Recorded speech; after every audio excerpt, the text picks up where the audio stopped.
오늘 제가 왜 나왔나 궁금해하시는 분들 있으신가요? 오늘 제가 고별 설교를 드립니다. 이제 오늘 말씀을 드리고 제가 다음 주까지 사역을 하고 11월에 사임을 하게 됩니다. 저는 이 파송이 아니라 어떻게 보면은 지금 사임인데 좀 죄송한 마음으로 지금 되게 서 있거든요. 근데 이렇게 교회에서 저를 이렇게 배려해 주셔서 제가 어떻게 부르심을 받고 가게 되는지 잠깐이라도 말씀 전할 수 있는 기회를 주셔서 얼마나 감사한지 모르겠습니다. 우리 담임 목사님께 너무 감사하고 우리 모든 교육자분들 또 우리 성도님들께 진심으로 감사의 마음을 전합니다. 여러분들 잘 아시다시피 제가 강정침이 예레미야인 거 여러분 아시죠? 모르시나요? 제 머리에 물통이 있습니다. 그래서 중간중간적으로 제가 좀 감정이 복받쳐서 눈물을 흘려가지고 말을 막 더듬거릴 수가 있으니까 여러분들 저 목사님 왜 자꾸 울어? 그러면 강정침이 예레미야야 이렇게 생각하시고 눈물이 많은 사람입니다. 근데 요즘에는 제가 눈물이 부끄럽지가 않더라고요. 주님이 사랑하는 자의 눈물을 기뻐하신다는 것을 요즘에 깨달았습니다. 시편 126편 5절과 6절 말씀에 눈물로 씨를 뿌리는 자는 기쁨으로 거두리로다. 울며 씨를 뿌리는 자는 반드시 기쁨으로 단을 거두리로다. 이 말씀이 저를 위로해 주시더라고요. 그래서 최근에 하나님의 부르심을 받으면서 참 많은 눈물을 흘리고 하나님 앞에 엎드렸는데 그 눈물 하나님께서 거두게 하시기 위해서, 할렐루야, 기쁨으로 그 단을 거두게 하시기 위해서 여러분들에게 이렇게 말씀을 전하게 된 것 같습니다. 그래도요, 여러분 때로는 눈물 흘리면 속이 시원하지 않습니까? 오늘 제가 흘리는 눈물은요, 가기 싫어서 흘리는 눈물 절대 아니에요. 하나님의 은혜에 너무 감사해서 흘리는 눈물입니다. 상한 갈대를 꺾지 않으시고 꺼져가는 등불을 끄지 않으시는 그 하나님의 은혜에 너무 감사하고, 또 그리고 최근에 저희 가정 가운데 있었던 모든 일들을 통해서 하나님께서 우리 가정을 사랑하고 계시는구나, 우리를 정말 하나님께서 기뻐하시고 계시는구나, 이것을 깨달으면서 참 많은 눈물을 흘리게 되었습니다. 이런 하나님의 은혜를 생각하면서 최근에 하나님께서 저희 가정 가운데 부르셨던 그 부르심의 에피소드들을 이 바울의 오늘 말씀을 통해서 하나하나씩 이렇게 풀어내려고 합니다. 오늘 본문 말씀 보게 되면 바울의 마지막 유언과 같은 말씀이죠. 바울이 자기 자신을 관제로 주님께 부어드려서 나의 달려갈 길을 마쳤다는 말씀을 하고 있습니다. 바울의 인생 참 쉽지 않은 인생이었습니다. 그래서 오늘 본문 말씀 7절 말씀을 함께 다 같이 한번 보도록 하겠습니다. 7절 말씀 한번 다 같이 한번 읽어보겠습니다. 시작. 내가 선한 싸움을 싸우고 나의 달려갈 길을 마치고 믿음을 지켰으니. 마치 마라톤 42.19km를 다 달린 이후에, 경주를 마친 이후에 말하는 사람처럼 바울의 마음 가운데는 뭔가 이젠 됐다 하는 그런 마음 가운데 있는 것 같습니다. 바울의 인생이 얼마나 치열했으면 자신의 인생을 선한 싸움을 싸우는 인생이었다 이렇게 말씀을 하고 있는 걸까요?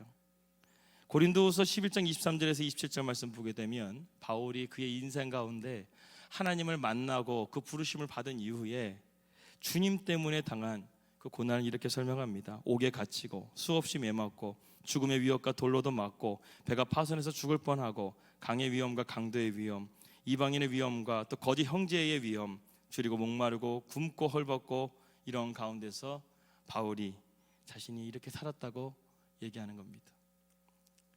우리는 하나만 가지고도 참 힘들고 어려운 삶이었는데 바울은 참 치열하게 주님을 위해서 선한 싸움을 싸우면서 살았다는 것을 우리는 보게 됩니다. 제가 예전에 어떤 권사님을 보면서 참 마음이 아팠던 적이 있었습니다. 그 권사님은 남편이 교회 갈 때마다 목에다가 칼을 들여대면서 교회 가지 말라고 핍박하셨던 권사님.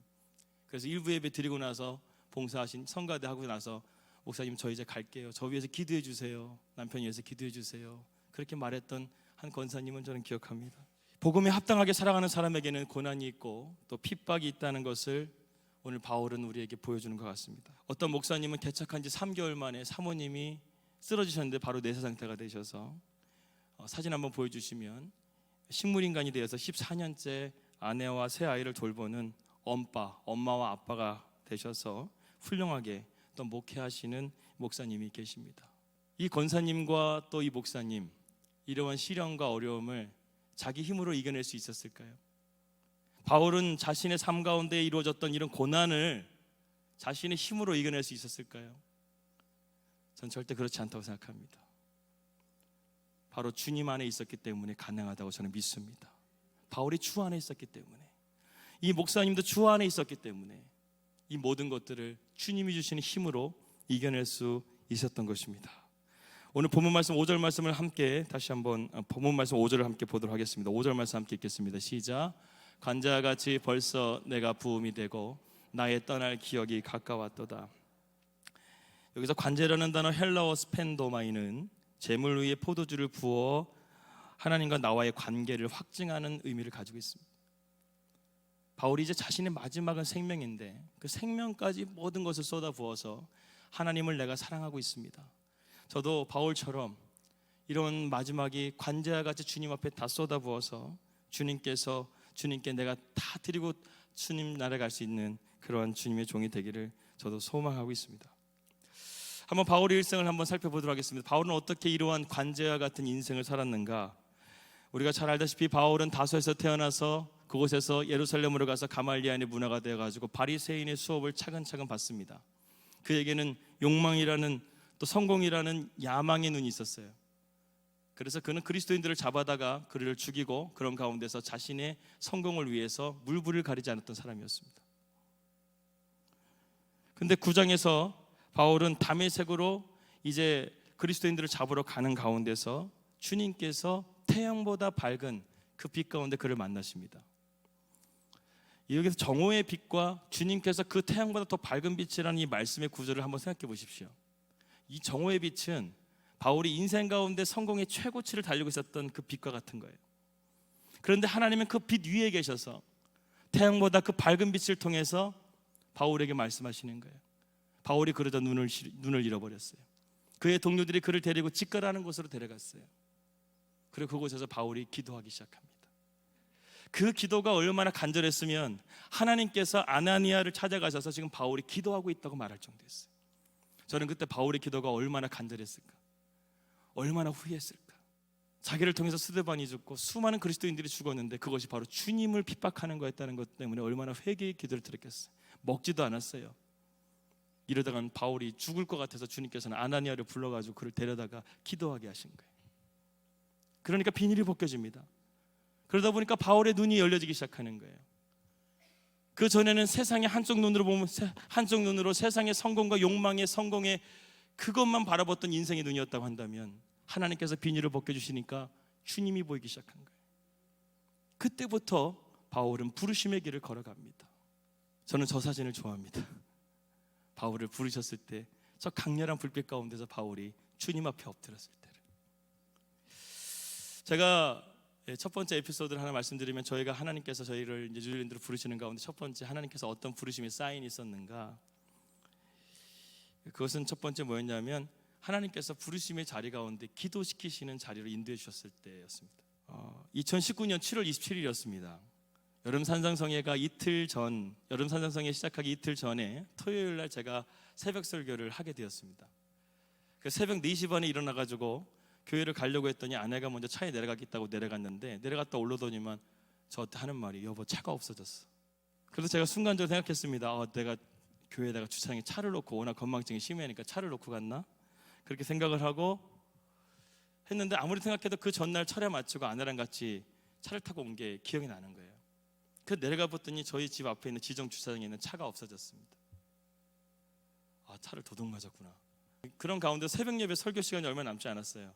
그래서 경찰에 신고도 하지 못하고 본당으로 와서 기도한 다음에 새벽 예배 설교를 했어요. 그날 제가 무슨 설교했는지도 기억이 안 나요.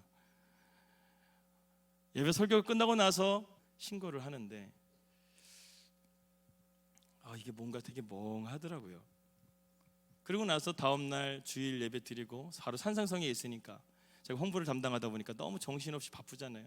그러다 보니까 낮에는 교회 일을 하고 저녁에는 아내와 같이 예루살렘 성전에 밤에 이렇게 와가지고 둘이 성전에서 같이 기도하는 거죠.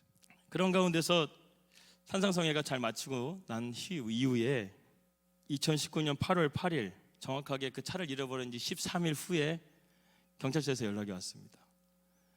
부산 남부경찰서에서 전화가 왔어요. 한 통의 문자가 오면서 사진 한 장을 보여주는데, 한번 사진 띄워주시겠어요? 사진과 함께 저의 차가 부산 남부경찰서에 저렇게 되어져 있다는 것을 연락이 받은 거예요. 저 옆에 있는 왼쪽에 있는 새 차가 작년 2월에 차를 새를 뽑아가지고 찍은 처음 사진입니다. 그리고 이번에 차를 잃어버려가지고 그 차를 훔쳐간 분이 차를 저렇게 만들어버렸어요. 제 차를 가지고 부산 해운대에 휴가를 간 거예요. 거기서 음주운전을 하다가 바로 들여받아가지고 차가 저렇게 사고가 났습니다. 근데 제가 감사한 게 여기서 두 가지 하나님께 감사한 게 뭐냐면, 첫 번째 뭐냐면, 하나님 제발 제 차를 가지고 다른 사람 안 다치게 해주세요. 그리고 사고를 낸 그 사람도 안 다치게 해주세요. 저 가만히 저 사고 난 차 유리를 보면 유리가 하나도 안 깨졌어요. 저렇게 차 앞바퀴가 다 거덜난 거거든요. 저런 가운데서도 그 차를 훔쳐가신 분도 안 다쳤고 아무도 안 다치고 본인이 그냥 담벼락에다가 음주운전해가지고 벽에다가 받은 거예요. 도대체 이 상황을 어떻게 받아들여야 될지 모르겠어요. 사실은 제가 차를 너무 좋아합니다. 작년에 새 차를 산 이후부터 제가 한 주도 빼먹지 않고 세차를 했어요.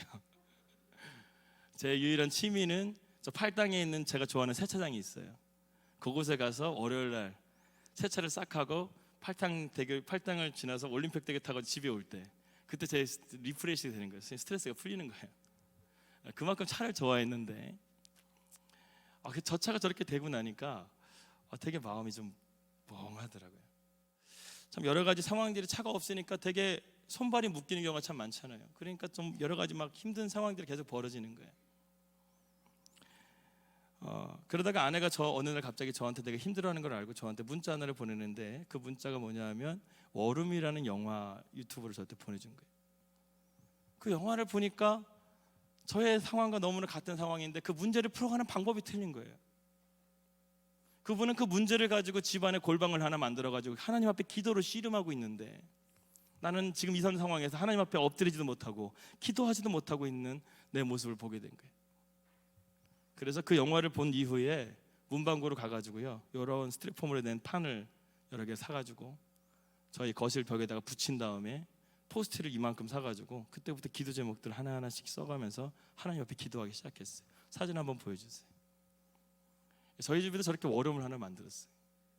그래서 포스트지에다가 저희 기도 제목들을 적기도 하고, 때로는 내가 기도해야 될 그 성도님들의 기도 제목을 하나하나씩 적어가면서 저녁마다 저희가 마가의방 예배 드리고 나서 저렇게 기도하는 기도의 자리를 만들었어요.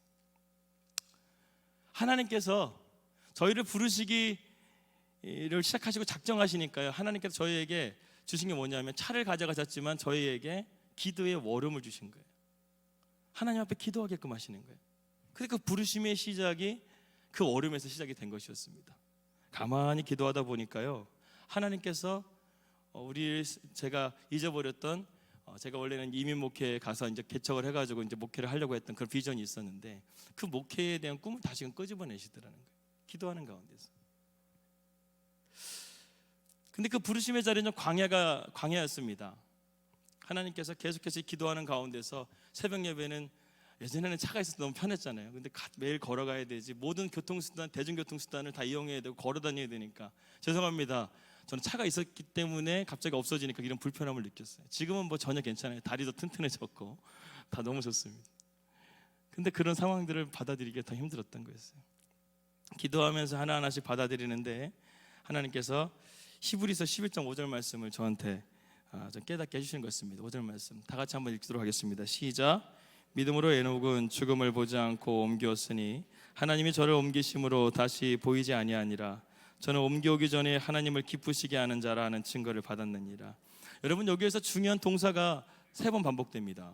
옮기었다라는 동사예요. 옮기웠으니, 옮기심으로, 옮기우기 전에. 이 옮기셨다라는 동사가 수동태로 되어 있습니다. 능동태가 아니에요. 내가 원해서 간 게 아니라요, 하나님과 동행하면서 에녹은 하나님이 이끄시는 대로 간 거였어요. 우리가 부르심의 그 자리에서 워룸이라는 기도의 자리를 만들고 나서 하나님 앞에 기도하다 보니까 하나님께서 이제 저희의 비전, 저희의 앞으로 가야 될 그 길을 옮기시고자 하시는 것을 작정하신 것을 깨닫게 된 것입니다. 그 전에는 내가 가고 싶은 곳에 항상 갈 수 있었지만 지금은 이제는 내가 가고 싶은 곳에 이제 갈 수 없는 그런 상황을 저에게 만들어 주시면서 이제 하나님께서 나의 삶을 이끌어 가지고 하시는 그러한 뜻을 깨닫게 된 것이죠. 그러면서 제가 이제 두 번째 에피소드인데, 올 초에 1월 4일이었습니다. 2019년 1월 4일 날 금요일 날 아침에 이제 꿈을 꿨는데, 그 꿈이 뭐였냐면 그 모든 교육자들이 산을 이렇게 타고 올라가는 거예요. 그래서 산을 올라가고 있는데 갑자기 그 저 앞에 가시는 또 안병훈 목사님 계신데 안병훈 목사님한테 제가 물었어요. 안병훈 목사님, 지금 어디 가는 거냐? 그러니까 박 목사 배웅하러 가는 거야 이러는 거예요. 이건 아직 목사님한테 말씀 못 드렸습니다. 근데 그렇게 해서 산 꼭대기 딱 올라가 보니까 그 정상에 조그만 비행장이 하나 있어요. 사진 한번 보여주시겠어요? 저런 비행장이 하나 보이는 거예요. 그 비행장이 하나 있고, 이제 그 비행장 거기 수속을 들어가려고 딱 보니까 이제 입국하는 거 그 서류를 쓰는데, 갑자기 저희 담임 목사님, 저 최병 담임 목사님께서 제 서류를 이렇게 딱 뺐더니만 이건 내가 가장 잘 알지 그러면서 제 서류를 막 써주시는 거예요. 그래서 저기 위에 있는 것처럼 이름 써주시고 제 이름 써주시고 뭐 출발지 서울 써주시고, 그래서 마지막 도착지를 딱 보려고 하는데, 나라를 보려고 하는데 거기서 꿈이 딱 깨버리는 거예요. 그렇게 하고 나서 한 3개월 정도 지난 다음에 한 4월 정도에 또 한 번 꿈을 꿉니다. 이제는 비행기를 탔어요. 비행기를 타고 이제 가고 있는데 제일 궁금한 게 나라잖아요. 내가 지금 어디 타고 가고 있는지 봐야 되니까. 또 나라를 보려고 하는 순간에 꿈이 딱 깨버리는 거예요. 그리고 나서 저희가 월음을 기도하는 가운데서 하나님께서 이제 자꾸만 부르심에 대한 푸싱이 있다 보니까 어느 날 갑자기 새벽 예배 마치고 나서 저쪽에 있는 스타벅스 쪽으로 제가 이제 아침마다 설교 준비하러 가는데 하나님께서 저에게 물으시는 거예요. 종현아, 내가 왜 나라를 안 보여주는지 아냐? 그러는 거예요. 그래서 왜요, 주님? 네가 갈 나라는 내가 정하는 거야. 이 말씀하시는 거예요. 거기서 주님 앞에 확 충격을 먹었어요. 그렇지, 주님이 정해주셔야 되는 겁니다. 그렇게 생각하고 그때부터 또 다시, 그렇다고 하나님 어디입니까? 그때부터 이제 하나님 앞에 기도하다 보니까 저희가 이제 그 월음을 통해서 하나님께서 뉴질랜드 땅이라는 것을 보여주셨어요. 그러면서 또 하나님께서 그 뉴질랜드 땅 가운데 있는 웰링턴이라는 뉴질랜드 수도에서 교회를 세우라는 말씀을 해주신 거예요. 그래서 저희가 다음 달에 뉴질랜드로 떠나게 된 것입니다. 그러니까 저희가 원하는 방향이 아니었어요. 근데 하나님께서 그렇게 옮기시는 가운데서 저희를 주님의 그 뜻 가운데 갈 수 있도록 우리를 인도해 주시는 거예요. 수동태입니다. 부르심은요, 누군가와 의논해서 가는 것은 부르심이 아니에요. 하나님께서 그 사람을 통해서 부르셨을 때 가는 겁니다. 저는 그것을 깨달았어요. 바울이 2차 전도여행을 갔었을 때 아시아로 가고 싶었지만 하나님께서 그를 마케도니아로 부르시지 않습니까? 근데 마케도니아로 가는 그 주님의 부르신 가운데서 어떤 일이 있었냐면 드로아에서 누가를 만나요. 바울이 하나님의 뜻이, 자신의 뜻이 아니라 아시아로 가지 않고 마가야로 성령께서 인도하실 때 그냥 순종해서 갔어요. 하나님께서 뭔가를 막으시면 이리로 성령께서 이렇게 가게 원하시는구나 생각하면서 바울은 자기의 뜻으로 갔던 그 발걸음이 아니라 언제나 주님과의 그 어떤 소통을 통해서 주님의 그 발걸음을 갔던 거예요. 마케도니아로 가다 보니까 드로아에서 누가를 만나요. 여러분, 누가가 사도행전과 누가복음을 저작하지 않았습니까? 그 하나님의 뜻대로 가지 않았다면 바울은 누가를 만나지 못했을 거예요. 근데 하나님의 뜻에 순종하니까 바울은 누가를 만나고 그 가운데 동행하면서 사도행전의 역사들을 그 놀라운 역사들을 우리가 볼 수 있는 거 아니겠습니까? 여러분, 노아의 방주를 사진 한번 보여주시겠어요? 노아의 방주를 보게 되면 세 가지가 없습니다. 가만히 보게 되면 방향키가 없어요. 돛이 없어요. 닷이 없어요. 무슨 말입니까? 배에 필요한 것이 아무것도 없다는 것은 전적으로 하나님을 의지해야 된다는 거예요. 하늘에 궁창이 열리고 땅에서 샘이 터질 때 그 엄청난 폭풍 가운데 40일 동안 초고대 시대에 만들었던 배라고 한다면 버틴다고 한다면 얼마나 버틸 수 있었겠어요? 더군다나 방향키가 없는 가운데서. 근데 그 배가 하나도 다치지 않고 손상되지 않고 40일 이후에 이 땅에 발걸음을 첫 디딜 때까지도 하나님께서 그 배를 안전하게 지켜주신 거예요. 아무리 저렇게 폭풍 가운데 있다 할지라도요, 주님 안에 있으면 안전한 줄 믿으시기 바라겠습니다. 도시 없고 다시 없고 아무것도 내 인생 가운데 보이지 않다 하더라도 내가 주님 안으로 들어가면 그것이 가장 안전한 줄 여러분 믿으시길 바라겠습니다. 여러분, 인생은 퍼즐을 맞추는 것 같아요. 마치 퍼즐을 맞추는 것처럼 하나님께서는 그 하나님의 원대하신 계획을 우리가 다 보면 감당할 수 없을 것 같아서 조금씩 하나씩 보여주는 것을 보게 됩니다. 그래서 바울은 자신이 로마에 대한 복음 전도에 대한 사명도 뒤늦게서야 알았습니다. 바울이 처음부터 담에색 도상에서 주님을 만난 이후부터 내가 로마까지 가서 복음 전하겠다가 아니라 바울은 로마에 도착해서 그곳에서 로마의 교회들을 바라보면서 하나님께서 자신이 로마를 향한 복음의 사도로 부르시고 있다는 것을 깨닫게 됩니다. 바울 자신도 하나님께서 하시는 원대한 계획들을 다 보지 못했어요. 고린도후서 4장 18절 말씀을 함께 보도록 하겠습니다. 함께 읽겠습니다. 시작. 우리의 돌아보는 것은 보이지는 것이 아니요 보이지 않는 것이니 보이는 것은 잠깐이요 보이지 않는 것은 영원함이니라. 바울에게 두 눈이 있어요. 하나는 세상을 보는 눈이 있고 하나는 주님을 보는 눈이 있어요. 우리는 세상도 바라봐야 돼요. 그런데 우리의 눈이 더 중요한 것은 주님을 바라보는 눈이 막히면 안 된다는 것이죠. 바울은 세상을 뭐라고 말합니까? 잠깐이라고 말하고 있어요. 그러나 영원한 것, 주님의 나라 가는 그것을 바울은 영원한 것으로 보고 있는 거예요. 보이지 않지만 저는 저와 여러분이 이런 영의 눈이 열려주시기를 주님의 이름으로 축복합니다. 세상의 것은 잠깐인 거예요. 우리는 썩어질 이 육체를 가지고 그렇게 아웅방웅 살 필요가 없는 거예요. 영원한 생명을 위해서, 주님을 위해서 오늘도 우리가 살아가야지. 이 썩어질 육체를 위해서 먹고 마시고 하는 것, 노아 시대에 보십시오. 그들이 먹고 마시고 남녀노소 시집가고 장가갔다. 이게 그 세상의 전부였던 거였어요. 그 결과는 뭐였어요? 대홍수 심판이었어요. 하나님께서 우리를 향한 놀라우신 그 계획이 있습니다. 그 영원하신 하나님의 그 계획하신 가운데 우리가 살아갈 수 있는 그것을 위해서는요, 사랑하는 여러분, 오늘 저와 여러분이 눈이 열려 주님을 바라봐야 될 줄을 믿습니다. 그래서 시편 말씀을 한번 읽어보도록 하겠습니다. 다 같이 한번 읽어보겠습니다. 시작. 내 눈을 열어서 주의 법에 기이한 것을 보게 하소서.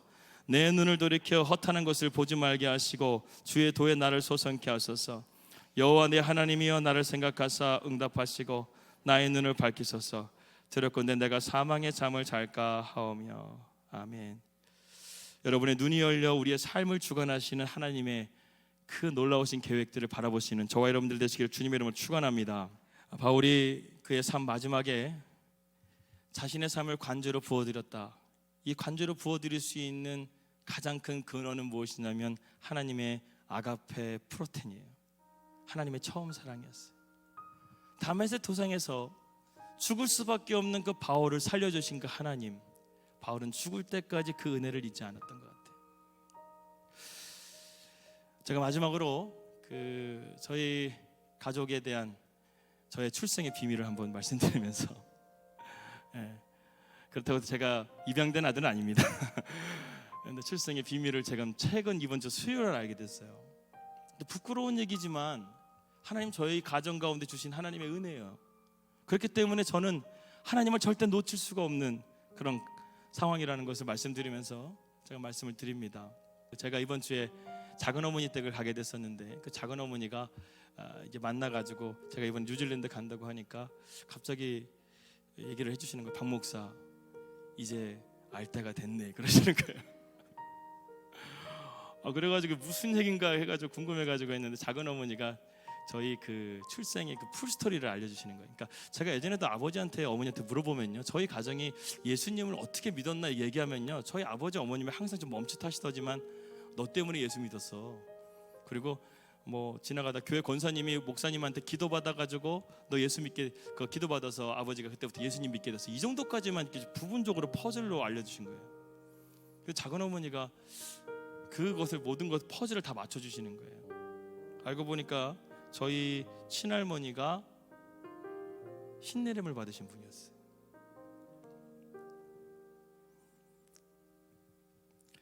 저희 아버지는 건강하셨는데 젊은 나이에 군대에서 열사병으로 쓰러지신 이후에 편두통을 평생 앓으셨는데 편두통을 앓다 보니까 직장을 다니지 못하시니까 그러다가 악한 영의 유혹에 넘어가서 저희 아버지가 신을 받으신 거예요.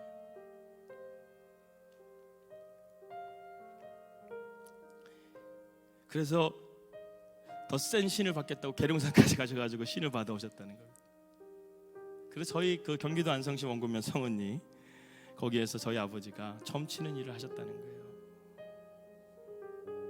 그런데 저희 아버지 형제가 총 3형제인데 저희 아버지가 둘째시고 큰아버지, 둘째가 저희 아버지, 셋째 작은아버지 계시는데 이 3형제 계신데 셋째 작은아버지의 저희 작은어머니가 유일하게 저희 집안에 예수 믿는 그리스도인으로 들어오게 됩니다.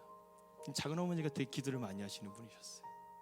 그러니까 매일마다 저희 가정 가문을 위해서 기도하시는 거예요. 여러분, 그렇게 우상을 섬기고 잘못된 길을 걸어가는 집안에 하나님께서 복을 주시겠어요? 안 줘요. 저희 큰아버지도 아들을 얻지 못하고 우리 아버지는 딸만 5을 낳아버렸어요. 아들을 그렇게 갖고 싶은데, 그러니까 이 큰아버지하고 저희 아버지가 작은어머니한테 작은아버지를 잠깐 푸싱하면서, 작은어머니는 벌써 시집 오자마자 4아들을 낳아버렸거든요. 두 아들의 딸 둘을 다복한 가정이 돼버렸거든요. 그러니까 그 둘 중에 아들 하나를 수양아들로 달라는 거예요. 아들을 못 낳으니까. 작은어머니가 이렇게 생각을 했대요. 내가 큰아버지나 또 저 큰아버지가 예수님을 믿고 정말 믿음의 가정이라 한다면 내가 얼마든지 줄 수 있는데, 내 아들 줘가지고 저 우상 앞에 절하는 아들을 보내게 되면 망할 게 뻔한데 내가 어떻게 줄 수 있겠냐. 그러면서 작은어머니가 그것을 이제 듣는 순간부터 집에 있는 다락방에 올라가서 거기서부터 월음을 시작한 거예요. 비밀 기도를 시작하는 거예요. 하나님, 이 가정에 우상 물리쳐 주시옵소서. 이 가정에 이런 악한 역사들이 떠나게 해달라고, 예수 믿는 가정 되게 해달라고. 그때부터 작은어머니가 무릎 꿇고 기도하기 시작한 거예요. 저희 아버지가 작은어머니 댁에 오시게 되면은 집에도 안 들어오셔요. 작은어머니가 예수 믿는 거 알아요. 악한 영은 또 그거 알지 않습니까? 저희 아버지가 작은 집에 오게 되면 대문 앞에 서가지고 항상 이렇게 얘기해요. 재수씨, 나 위해서 기도했어. 그러면 저희 작은어머니가 큰아버지랑 싸우기 싫어가지고 거짓말했어요. 아니요, 기도 안 해요. 제가 왜 작은아버지 위해서 기도해요? 기도 안 해요. 그렇게 항상 집에 오시면 들어오지 않고 항상 그렇게 말하고 가시고 그렇게 말하고 가셨다는 거예요. 근데 저희 아버지가 이 아들을 낳고 싶었는데 어느 날 갑자기 작은어머니가 이제 기도를 하다가 환상을 보여주시는데, 저희 누님들 알 때는 저희 작은어머니가 어떤 꿈이었냐면 애호박 있잖아요. 애호박을 꿈을 항상 태몽을 꿔주셨는데, 애호박 태몽을 꿨대요. 애호박은 무조건 딸이거든요. 아시지 않습니까? 근데 그 저를 태어날 때 큰 나무가 이렇게 있는데, 큰 나무 꼭대기에 호박이 사람 많은 호박이 이렇게 달려있잖아요. 그래서 그 호박을 보는 순간 작은어머니가 아들이다 생각이 들어가지고 아들 낳겠구나 생각을 했다는 거예요. 그리고 며칠 있다가 하나님께서 작은어머니한테 저희 집에 제가 태어날 때 예언해 주셨습니다. 얘는 목사가 될 거라는 거예요. 그 얘기를 해주시는 거예요. 저는 시편의 말씀 보면 하나님께서 창세전부터 우리를 조성하여 주시고 계획하고 계셨다는 것을 지금 말씀으로는 정말 이해를 했는데 믿기지가 않았는데, 그게 내 삶의 현실이 되다 보니까 벅차더라고요. 하나님 정말 우리의 삶을 창세전부터 우리 계획하고 계시는구나. 그 얘기를 듣고 있었는데 며칠 있다가 저희 어머니가 저희 작은 어머니 집에 오신 거예요. 제가 살고 있던 곳은 시골이고 작은 어머니 사는 곳은 경기도 오산이거든요. 그러니까 도시니까 어머니가 이렇게 수심이 가득한 얼굴로 이렇게 작은 어머니 댁에 오셔가지고, 사실은 내가 이번에 6째를 임신했는데 우리 남편이 딸이래. 저희 아버지도 뭐 신을 받았으니까 이제 뭐 그거 아시겠잖아요. 뭐 딸이냐 아들이냐 보통 점치러 가시지 않습니까? 그러니까 저희 아버지도 나름대로 해석을 했는데 딸이라는 거예요. 그래서 저희 아버지가 셋째는 6째는 더 이상 딸을 못 낳는다. 그래서 어머니한테 약을 먹게 하신 거예요. 애 띄는 약을. 그게 저예요. 그래서 어머니가 2번이나 먹고 3번째 약지로 왔을 때 저희 작은 집에 오신 거예요. 저도 참 독하지 않습니까? 근데 하나님의 계획하심이 있기 때문에 제가 산 줄 믿습니다. 예. 그래서 작은 어머니가 그 얘기를 듣고 놀라가지고 그 약을 집어 던지면서 시작했네. 큰일 났네. 집어 던지면서 얘 아들이라고 무조건 낳아야 된다고 하시면서 저희 어머니를 돌려보낸 거예요. 그리고 나서 몇 달 있다가 제가 태어났습니다. 그런데 또 어느 날 갑자기 작은 어머니가 기도하는데 하나님께서 또 이렇게 말씀해 주시는 거예요. 제가 3살을 못 넘긴다는 말씀을 해주셨다는 거예요. 가만히 보니까 여러분, 우상을 섬기는 집에서 하나님께서 기뻐하시겠어요? 그래서 하나님께서 저를 3살 이전에 너를 데려가겠다 이렇게 작은 어머니께 예언을 주신 거예요. 그리고 또 며칠 있다가 저희 어머니가 저희 집에 도착을 합니다. 작은 어머니 집에 도착을 합니다. 그리고 나서 이렇게 어머니가 왜 그러냐고 그랬더니 제가 경기를 알아가지고 하루에도 3-4번씩 죽었다 살아났다 한다는 거예요. 열이 안 떨어진다는 거예요. 그래가지고 어떻게 해야 되나 고민하고 있는데 작은 어머니가 이 얘기를 해주면서, 형님, 집안에 있는 우상들 다 버리지 않으면 얘 3살 못 넘깁니다. 당장 버리셔야 돼요. 그렇게 얘기를 하시고 집에 가셔가지고 저희 어머니가 죽는다고 하니까 집에 있는 것들을 다 저희 아버지랑 상의도 안 하고 다 그 우상 도구들을 다 갖다 버리고 불태워버리는 거예요. 저희 어머니 믿음이 좋으셔요. 그 가정 후폭풍을 전혀 생각하지 않으시고. 근데 저희 아버지도 그 얘기를 딱 듣는 순간 두려워서 아무것도 못 하시고 그냥 보고 있는 거야. 그런데 제가 낫질 않고 매번 죽었다 살아났다 하니까 어느 날 갑자기 대문 앞에서 이렇게 앉아 있는데 지나가는 교회 권사님이 한 분 지나가시는 거예요. 권사님 지나가면서 저희 아버지한테, 저희 아버지가 이제 동네에서 이제 무당이신 건 아니까, 그런데도 담대하게 오셔가지고 애 아픈 거 안다고 이 교회 목사님한테 가서 안수기도 한번 받아보라. 야, 그 하나님이 참 인도하신 것 같아요. 안수기도 받아보라고 해가지고 저희 아버지가 그걸 믿음으로 받으셨어요. 지푸라기라도 잡고 싶은 심정에 바로 교회에 가가지고 목사님을 불러서, 저 지금 저기인데, 목사님도 그 아빠가 어떤 사람이라는 거 알아요. 근데 간절하니까 제 아들을 위해서 기도 한번 해달라고. 그래서 목사님이 바로 와가지고 저희 집에 와가지고 기도를 했는데 열병이 바로 난 거예요. 저희 아버지가 그 자리에서 이렇게 얘기했다고 합니다. 저는 이제 아버지한테 들은 건데, 내가 여태까지 다른 신을 섬겼지만 세상에서 가장 제일 센 신이 바로 예수다, 이렇게 얘기하셨다는 거예요. 할렐루야. 예수가 제일 세다는 거예요. 제 인생의 출생의 퍼즐이 맞춰지기 시작하는 거예요. 그러면서 저희 아버지가 며칠 있다가 저희 작은 집에 갔어요. 가가지고 작은 어머니 대문 앞에서 또 이렇게 연기를 하는 겁니다. 이때는 이제 예수님 믿게 됐는데, 제수씨, 나 위해서 기도했지? 작은 어머니가 또 이제 싸우기 싫으니까 기도 안 했어요. 내가 왜 큰아버지 위해서 기도해요? 그래서 저희 아버지가 이렇게 얘기했다고 합니다. 다 알아.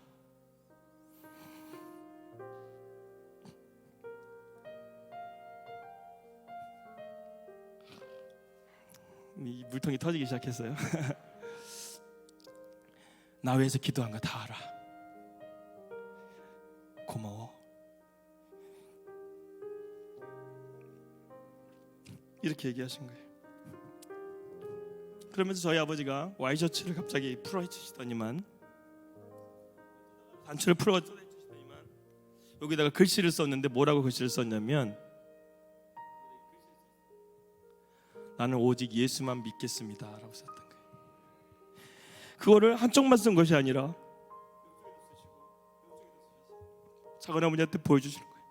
작은 어머니, 고마워. 나 이제 지금부터 예수만 믿을 거야. 그렇게 해서 저희 집안이 예수님 믿게 된 것이었습니다. 여러분, 집안에 한 그리스도인 한 명만 집에 들어와도요, 가정이 살고 가문이 일어납니다. 저희 집안에 작은 어머니가 안 들어왔으면 저는 벌써 죽었을 거예요. 어머니가 약 먹어서 저를 죽을 뻔했고, 3살을 못 넘길 뻔했고, 어떻게 보면 저의 삶은 지금 주님께서 주시는 은혜의 덤으로 사는 삶이에요. 그렇기 때문에 제가 이 출생에 대한 비밀을 알고 나니까 더 주님을 위해서 살지 않으면 안 될 것 같아요. 주님께서 나를 이렇게 살려주셨는데, 나를 이렇게 붙들어 주셨는데, 내가 주님을 위해서 오늘 관자와 같이 쏟아붓지 못할 게 뭐가 있겠어? 여러분들 잘 알다시피 뉴질랜드는 좋은 나라 같죠? 다들 저한테 보면 좋은 나라 가신다고 그러는데 뉴질랜드 좋은 나라가 아닙니다. 제가 이번 주에 뉴질랜드에 관련된 그 목사님을 만나가지고 잠깐 얘기를 했는데 뭐냐면 뉴질랜드는 복음화율이 5%밖에 안 된대요. 교회가 하루아침에 나이트클럽이 되는 영국과 똑같은 현상을 지금 일어나고 있답니다. 젊은이들은 직장이 없어가지고 뉴질랜드가 낚는 국가니까 일자리가 없어서 호주로 갔다가 영국으로 다 빠져버린다는 거예요. 고령화 사회 가운데 가정은 붕괴되고 있는 상황 가운데 있다고 합니다. 더군다나 뉴질랜드에 총 10만 명의 한인들이 살고 있는데 8만 명이 오클랜드에 살고 있고 2만 명이 퀸즈타운에 살고 있어요. 근데 저희가 가야 될 그 나라는 웰링턴이라는 나라인데 그 웰링턴 나라는 한인들이 거의 안 살아요. 야, 하나님 왜 우리를 웰링턴으로 보내십니까? 저 이민 목회인데 그랬더니 하나님 저에게 하시는 말씀이, 종현아, 내가 너 한국 사람들을 위해서 그 나라 보내는 거 아니야. 뉴질랜드를 위해서 보내는 거야. 그러시는 거예요. 저희가 가서 해야 될 사역은 단 하나예요. 얼음 사역이에요. 한 가정에 기도의 사람 한 사람 만드는 게 저희 앞으로의 뉴질랜드의 사역입니다. 저는 작은 어머니를 통해서 더욱더 하나님께서 우리의 사역 가운데 확장을 시켜주셨어요.